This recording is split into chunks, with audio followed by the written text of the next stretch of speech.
বা এই লেভেলটা হোল্ড করে মার্কেট এখান দিয়ে একটা নতুন র্যালি চালু করে।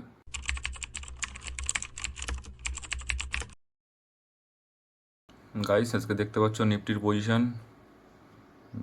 নিফটি আজকে সারাদিন টোটালি একটা রেঞ্জের মধ্যে ছিল, সেরকম বড় কোনো র্যালি বা কোনো বড় ব্রেকআউট দেখতে পাওয়া যায়নি। সারাদিন একটা রেঞ্জের মধ্যে ছিল।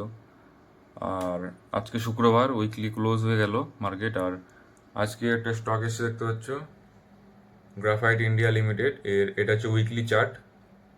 আর উইকলি চার্টের ইয়েটা দেখো, যে উইকলি চার্টে এই কিন্তু একটা ট্রায়াঙ্গেলের মধ্যে ছিল মার্কেট, একটা ট্রায়াঙ্গেলের রেঞ্জের মধ্যে ট্রেড করছিল।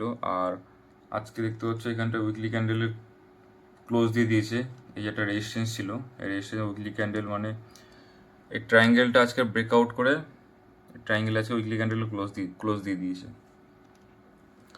তো দেখা যাক এই স্টকটা, যে কি ফিউচারে স্টকটার কি হয়। এই স্টকটা এখান থেকে নিচে চলে আসে, না এখানটায় হোল্ড করে স্টকটা ওপরের দিকে আপ মুভ আবার যায়।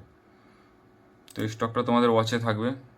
আজকে একটাই ব্রেকআউট ছিল, আর আজকে মার্কেটের সেরকম রেঞ্জ ছিল না যে মার্কেটে নতুন নতুন ব্রেকআউট পাবো। তো আজকে তোমাদের জন্য একটাই ব্রেকআউট, তো এইটা ওয়াচ করবে। এটা হচ্ছে গ্রাফাইটের উইকলি চার্ট। আর দেখা যাক ফিউচারের সাথে কি হয়, যে মার্কেট এই লেভেলটা দিয়ে হোল্ড করে নিচে চলে আসে, বা এই লেভেলটা হোল্ড করে মার্কেট এখান দিয়ে একটা নতুন র্যালি চালু করে। আজকের জন্য একটাই, আর স্টকটা টুইটারে আপডেট দিয়ে দিয়েছি, তোমরা চাইলে সেখানেও চেক করতে পারো। আর এটা আমার তরফ থেকে কোনো বাই বা সেল রেকমেন্ডেশন না তোমাদের কাউকে, এটা হচ্ছে শুধু মার্কেট ওয়াচের জন্য বা স্টাডি পারপাসের জন্য আমি তোমাদেরকে দিচ্ছি। আর পুরো ভিডিওটা ইউটিউব চ্যানেলে আপলোড করে দিয়েছি, তোমরা চাইলে পুরো ভিডিওটাকে আমার ইউটিউব চ্যানেলে দেখতে পারো।